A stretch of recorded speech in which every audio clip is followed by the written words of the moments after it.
이재갑 한림대 감염내과 교수 모셨습니다. 어서 오세요. 예, 안녕하세요.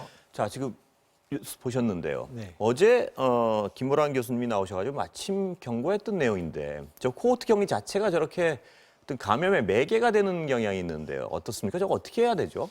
사실은 이제 그 가장 좋은 격리 방법은 그 환자 한 명을 이제 1인실에 다 예. 분리해서 이제 격리를 해야 환자 간의 교차가 없어서 추가 환자를 더 막을 수 있는데요. 근데 지금 요양병원 같은 경우에는 병원의 규모에 비해서 환자가 좀 많이 입원해 있다 보니까 1인 격리가 좀 불가능한 경우들이 상당히 많습니다. 예. 그래서 그러다 보니까 같은 병실에 두고 뭐 어쩔 수 없이 칸막이 정도로 막고 있는 경우가 있는데 이제 그러다 보니까 이제 추가적인 감염 사례들이 있고 사실 이런 상황은 해트락병원뿐만 아니라 서울에 있는 예. 다나병원 같은 이제 정신병원 같은 경우에서도 지금 그런 상황들이 벌어지고 있거든요. 예. 그래서 사실 이런 경우에는 이제 공공병원이라든지 아니면 군병원이나 이런 것들을 활용해서 좀 일부 환자들을 좀 그쪽으로 좀 빼고 환자를 분산시켜가지고 예. 이제 1인 격리를 좀 확대하는 방향으로 가야 되는데요. 최근 들어서 뭐 군병원이나 아니면 공공병원들이 협조가 조금 예전보다는 좀 상황이 좀 환자가 많이 발생하지 않다 보니까 좀 잘 안 되는 것 같은 그런 예. 소식을 좀 듣고 있습니다. 시급하게 그 시스템을 다시 한번 점검해 봐야 될 것 같습니다. 예, 그렇습니다. 그러니까 지금 사실 뭐 활용했으니 민간 병원을 갑자기 비우라고는 할 수는 없으니까 예. 그래도 이제 근데 공공병원 같은 경우는 사실 이제 이미 이제 코로나 환자를 많이 받고 있으니까 공간이 없는 경우들도 있는데요. 최근 들어 군병원의 활용도는 많이 좀 남아 있거든요. 예. 근데 이제 국방부나 이런 쪽에 협조가 좀 잘 안 되는 반들이 있는 게 예. 아닌가 생각이 들어서 좀 그런 부분에 있어서는 군에서도 좀 협조를 적극적으로 해줘야 되지 않을까. 특히 이런 병원에서 확진자가 계속 나오는 부분들은 분산 수용이 안 돼서의 문제가 예. 있기 때문에 좀 그런 부분 부탁을 하고 싶습니다. 좀 더 어떤 높은 곳에서 전체 조율을 좀 한번 다시 점검해 봐야 될 것 같습니다. 예, 그래야 될 예. 것 같습니다. 다른 얘기 좀 급한 얘기부터 여쭤보겠습니다. 네. 독감 예방주사 맞고 10대 청소년이 사망하는 네. 사건이 있었습니다. 물론 독감이 예방주사가 직접적인 원인이었냐 이건 아직 밝혀진 건 아니죠? 예, 사실은 이제 그 연관성을 밝히기가 사실 쉽지는 않고요. 예. 그다음에 특히 이제 1차 부검에서는 이제 별다른 게 안 나왔고 그러면 정밀 부검을 들어가는데 그러니까 정밀 부검까지 나와 봐야 어떻든 뭐 최종 결과를 볼 수 있는 경우일 것 같고요. 어떤 면에서는 이제 미상으로 끝날 경우도 꽤 있기 때문에 이런 부분들을 좀 철저히 조사를 해야 될 상황입니다. 그러니까 결국 어떤 인과관계가 명확히 안 드러날 수도 있단 말씀이시군요. 예, 그렇죠. 근데 아니다 맞다의 예. 어떤 그 검증도 안 되고. 안 되는 상황도 사실 많이 여러 가지 이제 사인이라는 것 자체가 예. 그러니까 사실 백신에 의한 부작용 자체가 겉으로 딱 드러나는 것 자체가 그렇게 막 뚜렷하게 나타나는 게 없는 예. 경우가 많기 때문에 그래서 이번 경우 같은 경우도 좀 노력은 해봐야 되겠지만 근데 이제 원인을 끝내 못 찾을 가능성은 상당히 있어 보입니다. 그렇다면 말입니다. 예. 특히 이 사망자가 10대였고 네. 아주 그다음에 네. 기저질환도 없었고 이건 독감에 대해 불안감을 예방주사에 대해 불안감을 가질 수밖에 없는 거 아닌가요? 어떻습니까? 사실 그런 상황들이 있을 수는 있는데 워낙에 독감 예방 접종이 매년 뭐 1,000만 명에서 2,000만 명 정도가 맞고 있었고 그다음에 이런 사고들이 사실 많지 않았던 백신 중에 하나였기 때문에 그래서 지금 상황에 대해서는 일단은 뭐 추가적인 조사들을 확인해야 되긴 하겠지만 어떤 접종 자체를 뭐 꺼린다든지 이렇게까지 발전할 필요까지는 없을 거라 좀 생각을 하고 있습니다. 예, 하나하나 좀 짚어봐야 될 것 네. 같은데요. 근데 이 케이스 말고도 예방접종을 맞은 후에 네. 맞고 사망했다면 꼭 그것 때문에 사망한 것 같으니까 맞은 뒤에 사망한 70대 환자 케이스도 또 나오는 것 같던데요. 네, 예. 사실 이제 70대나 80대 접종, 특히 예전처럼 단체 접종한다고 보건소에 막 쫙 늘어나 있고 막 이런 상황에 접종을 하고 나서 뭐 댁에 가셨거나 2, 3일 안에 예. 이제 사망했던 사례들은 뭐 최근 들어서도 꽤 있긴 있었습니다. 많지는 않았지만.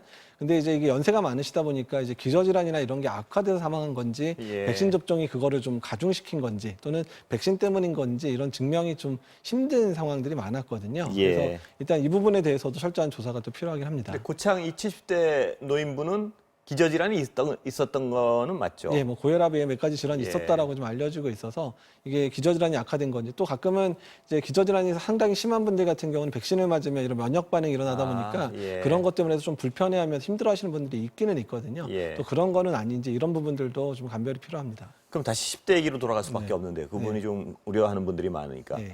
알레르기성 비염은 알았다고 합니다. 네. 근데 그 비염과 독감 예방주사의 어떤 상관관계 같은 게 드러난 게 있습니까 혹시? 그러니까 이제 알레르기 비염 자체가 이제 백신의 이제 어떤 뭐 과민 반응이나 이런 걸 촉진한다 이런 얘기는 사실은 없고요. 예. 알레르기 비염의 원인이 무슨 이제 뭐 계란에 의한 알러지나 이런 거고 아주 예. 중증 알러지를 가지고 있었다 그러면 이제 독감 백신 맞았으니까 아주 극소수에서 이런 반응이 나올 수 있다고는 예. 하지만 어쨌든 알레르기 비염이 있는 게 독감 백신의 부작용을 뭐 증폭시키거나 악화시킨다 이런 얘기는 아직까지는 없습니다. 교수님 아까 말씀하셨지만 어떤 이 독감 예방 주사의 안정성은 이미 수많은 어떤 검증이 된 거 아니겠습니까? 네, 그렇죠. 사실 이제 매년 이제 백신이 나올 때마다 식약처에서 이제 점검도 매번 하고 있고 예. 또 임상 연구도 여러 번 거쳤던 백신들이고 또한 뭐 제일 가장 중요한 거는 많은 사람이 매년 예. 2천만 명씩 맞던 백신이니까 아직까지 독감 백신에서 아주 뭐 큰 사고가 일어났던 적은 많지는 않거든요. 그동안 사망 사례가 있었습니까? 사망 사례가 일부 좀 있었던 적은 예. 있는데 이것도 뭐 이제 백신 맞고 직접인 거는 아니었고요. 예. 그러니까 백신을 맞았는데 이제 길랑발의 증후군이라 그래서 전신이 이제 마비되는 증후군은 독감 백신에서 아주 극소수지만 예. 발생할 수 있다 그러는데 그 상황에서 호흡 부전이 생기면서 이제 폐렴이 생겨 사망한 사례가 보고가 된 적은 있긴 있습니다. 아, 그렇다면 만약에 부작용이 있더라도 그 확률로 보면 거의 몇 억분의 1의 아주 사망 확률은 예. 아주 대단히 극히 낮다고 볼 수는 있겠네요. 그렇죠. 뭐 몇천만 명분에 한 예. 명 나올까 말까 그런 상황인 것 같긴 하죠. 예, 그럼에도 불구하고 우리가 걱정을 안 할 수는 또 없는 것 같은데요. 그러면 그 아주 극히 적은 가능성이라도 어떤 증상, 예방주사를 맞고 어떤 증상이 나타나면 이건 좀 빨리 조심하거나 빨리 조치를 취해야 된다. 이런 건 좀 설명해 주시죠. 그러니까 이제 백신 맞고 나서 생기는 중증 부작용 중에 하나가 이제 백신 맞고 이제 한두 시간 내에 발생하는 이제 아나필락시스라 그래서 예. 갑자기 쇼크가 온다든지 아니면 뭐 전신에 부종이 생기면서 호흡곤란이 온다든지 예. 이런 증상들이 있을 수 있기 때문에 그래서 저희가 백신 맞고 나서는 한 15분에서 30분 정도는 병원에서 좀 대기하고 있도록 이렇게 예. 얘기를 하고 있어서 예. 그런 부분 중요할 것 같고요. 그다음에 되게 한 일주일 정도의 시간이 지나고 나서 전신에 마비 증상이 나타나는 길랑발의 증후군이 아주 예. 극소수만 발생되는 부작용으로 보고되고 있기 때문에 그런 신경 증상 같은 게 보인다 그러면 바로 의료진의 도움을 또 받아야 되기는 합니다. 아, 노약자경우는 특히 백신 맞고 나서 한 30분 정도는 충분히 병원에 계시는 게 낫다 이 말씀이시군요. 네, 그래서 지금 워낙에 백신 접종을 하고 나서의 그런 지침을 보게 되면 이제 예. 주사 맞은 곳 또는 병원 내에서 한 15분, 20분 정도는 있으면서 이상 증상 반응이 없는지를 확인하고 귀가하라고 지금 계속 설명을 하고 있거든요. 근데 예. 이 부분이 잘 안 지켜지는 또 또 합니다. 맞는 분들이 너무 많고 하니까 예. 병원 복잡하고 하니까 예. 그게 지키기도 또 어려운 부분도 있는 것 같습니다. 예. 근데 분명한 건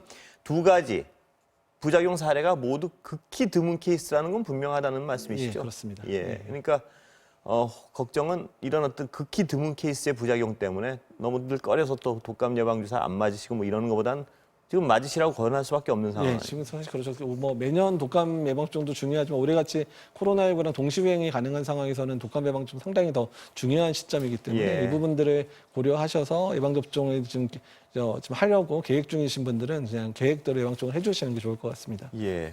그런데 아까 그 고위험 시설 말씀 잠깐 하다가 일로 넘어왔었는데 네. 고위험 시설 말고 또 학원 강사 특히 위험한 어떤 직종 아니겠습니까? 네. 아이들하고.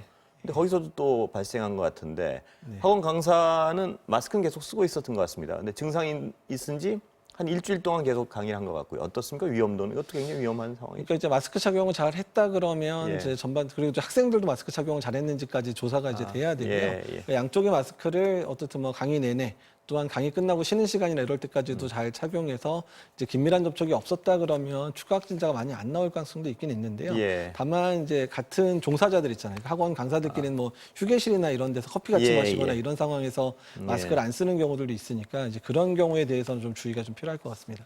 그렇다면 이 학생 대상으로 하는 직업, 특히 이런 분들은 이분도 증상이 나타나는데 코로나를 의심하지 않은 것 같은데요, 보니까. 그러니까 이제 이런 게 사실 제일 문제인데요. 그러니까 예. 좀 경각심을 좀 가지셔야 되는데 특히 이제 고위험 시설의 종사자분들 같은 경우는 정말 가벼운 증상이 나타나더라도 코로나19인지 아닌지에서 바로 검사를 좀 받는 게 일단은 그 시설을 위해서도 되게 중요하거든요. 그래서 예. 그런 부분도 꼭 지켜주셨으면 좋겠습니다. 특히 다중을 상대하는 어떤 직종에 계신 분들은 반드시 좀 지킬 필요가 있는 것 같습니다. 그렇죠. 그런데 이 미국 보건당국이요, 좀 약간 무시무시한 경고를 한 것 같은데 앞으로 2, 3개월이 최악의 기간이 될 것이다. 이건 어떤 근거에서 나온 얘기인가요? 이제 사실 두 가지가 겹쳐 있는데 워낙에 이제 11월, 12월 되면 날씨가 추워지고 그러면서 호흡기 바이러스의 전성 시기라고 좀 얘기합니다. 그러니까 호흡기 바이러스가 전파가 용이해지고 또한 많은 사람들이 날씨 추워지는 거에 대비가 안 된 상황에서 호흡기 바이러스에 잘 걸릴 수 있는 그런 시기가 되는 측면하고요. 두 번째는 지금 거의 전 세계 국가에서 2차 유행이 악화되면서 많은 확진자가 나오고 있어서 이 날씨 변화와 더불어서 확진자의 숫자가 더 늘어날 가능성이 높습니다. 그러면서 현재 이제 확진자가 늘어나고 중환자들이 늘어나니까 의료 체계 자체가 지금 이미 부담을 받고 있는 이제 국가들이 많거든요. 그래서 앞으로 이제 11월, 12월, 뭐 1월 정도까지는 상당히 힘든 기간을 거칠 그런 국가들이 상당히 많을 거로 예상을 하고 있고 우리나라도 만약에 대비를 좀 잘 못했다가는 우리도 비슷한 상황이 될 수 있기 때문에 앞으로의 이제 겨울철을 준비하는 그런 부분들을 철저히 해야 된다고 전문가들이 계속 얘기를 하고 있는 겁니다. 우리의 경우도 언제든 폭증할 가능성은 뭐 배제할 수 없는 걸 거고요.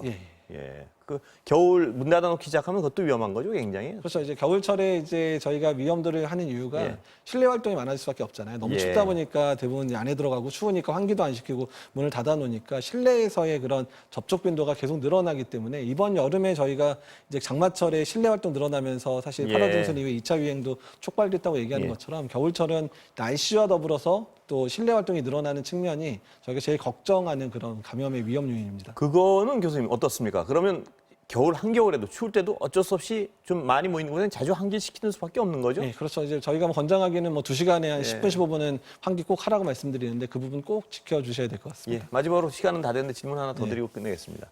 러시아 백신이요. 예.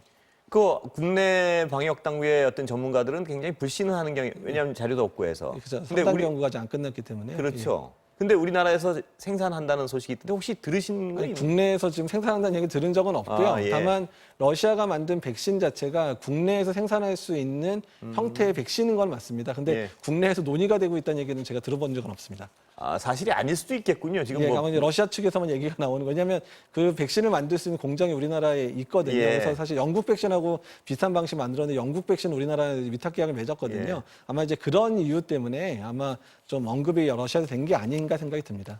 마지막으로 그게 생산된다고 바로 또 쓸 수 있는 것도 아니죠. 안전성 검증이 안 돼가지고. 그렇죠. 안전성 검증을 뭐 따로 한다든지 해야 될 것 같고요. 만약 그 백신 나오더라도 이제 코백스라 그래가지고 전 세계에 이제 그 나눠주는 그런 백신 안에 포함될 것 같아서 국내에 그게 유통될지는 아직 뭐 결정된 건 전혀 없습니다. 조그만 소식만 들어도 좀 기대를 하게 돼서 자꾸 여쭤보고 있습니다. 오늘 말씀 감사합니다. 감사합니다.